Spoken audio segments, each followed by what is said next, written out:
Hello friends, welcome to Kongu Neela சோறு. இன்றைக்கி ஒரு பிரசாதம் தாங்க. சிதம்பரம் ஸ்பெஷல் நடராஜருடைய சம்பா சாதம், கத்திரிக்காய் கொஸ்து. நல்ல தலைவாழை இலையை பரப்பி அதில் சுட சுட ஆவி பறக்க சம்பா சாதமும் கத்திரிக்காய் கொஸ்தும் வச்சு நெய்வேத்தியம் செய்கிறாங்க. அந்த சம்பா சாதமும் கத்திரிக்காய் கொஸ்தும் எப்படி செய்கிறதுன்னு வாங்க பார்க்கலாம். சம்பா சாதம் செய்கிறதுக்கு 2 டீஸ்பூன் சீரகம், 1 டீஸ்பூன் மிளகு ட்ரை ரோஸ்ட் பண்ணி பவுட்ரு பண்ணி வச்சுக்கலாங்க. இப்போ நம்ம சட்டி எடுத்து வச்சிட்டோம்.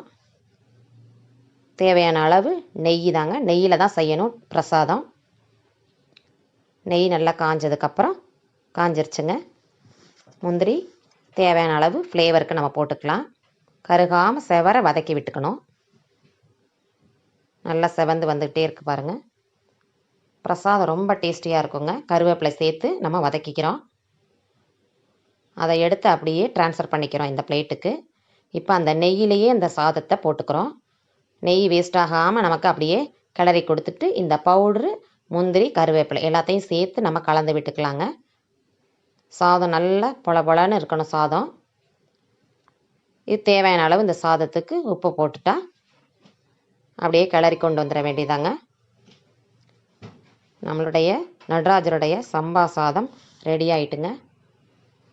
எவ்வளோ சிம்பிளாக எவ்வளோ ஹெல்த்தியாக செஞ்சுருக்காங்க பாருங்கள். அப்போவே கண்டிப்பாக ட்ரை பண்ணி பாருங்கள். கமெண்டில் எப்படி இருக்குன்னு சொல்லுங்கள். நம்மளுடைய சம்பா சாதம் ரெடி ஆகிட்டுங்க. இப்போ அதோட நம்ம கொஸ்து ஒன்று கத்திரிக்காய் கொஸ்து பார்க்கலாங்க வாங்க. கத்திரிக்காய் கொஸ்து செய்கிறதுக்கு எண்ணெய் ஒரு குழிக்கரண்டி அளவு விட்டுக்கலாங்க. எண்ணெய் காயிட்டும். ஒரு 1/4 கிலோ அளவு கத்திரிக்காய் நல்லா நீளமாக கட் பண்ணி சாஃப்டாக இருக்குங்க இந்த கத்திரிக்காய். அந்த வைலட் கலர் கத்திரிக்காய் ஈஸியாக வெந்துடும். அந்த மாதிரி கத்திரிக்காயாக வாங்கிக்கோங்க. 2 வதக்கு நல்லா வதக்கிட்டு சீக்கிரத்துலேயே ஒரு 2 நிமிஷத்துலேயே நல்லா வெந்துருங்க. இதுக்கு கொஞ்சம் உப்பு, கொஞ்சம் மஞ்சத்தூள் போட்டாச்சுங்க. இது 2ஐயும் சேர்த்து ஒரு 2 நிமிஷம் நல்லா வதக்கி விட்டுக்கலாம். கத்திரிக்காய் சாஃப்டாக இருக்கிறதுனால நல்லா வந்துடும் உங்களுக்கு. சிம்மிலையே வச்சு வறுத்துக்கலாங்க. எண்ணெய் சட்டி நல்லா சூடாயிருச்சு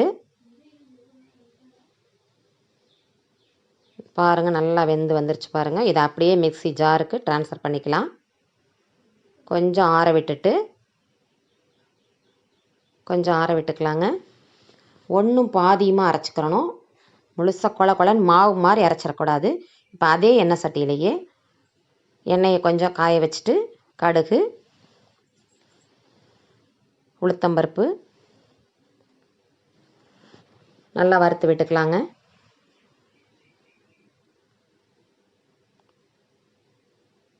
கருவேப்பிலை, இந்த அரைச்சி வச்சுருந்த கத்திரிக்காய்,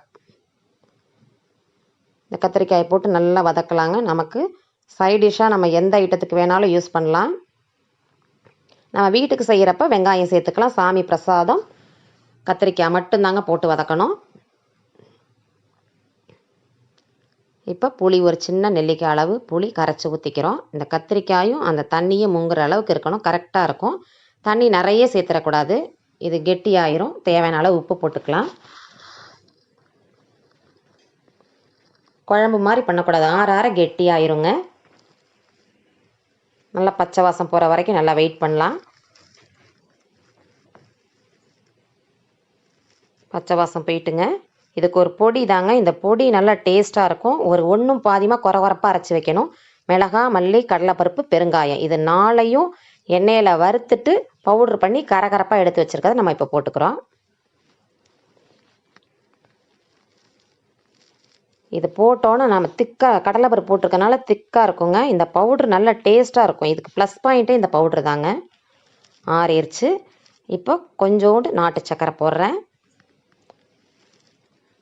நல்ல உப்பு, புளிப்பு, காரத்தோட அட்டகாசமான கத்திரிக்காய் கொஸ்து நமக்கு ரெடி ஆயிடுச்சுங்க. எவ்வளோ சிம்பிளாக சாமிக்கு உள்ள பிரசாதம் இருக்குது பாருங்கள். லாஸ்ட்டு டச்சிங் நல்லெண்ணெய் 1 ஸ்பூன் விட்டுருக்குறோம்.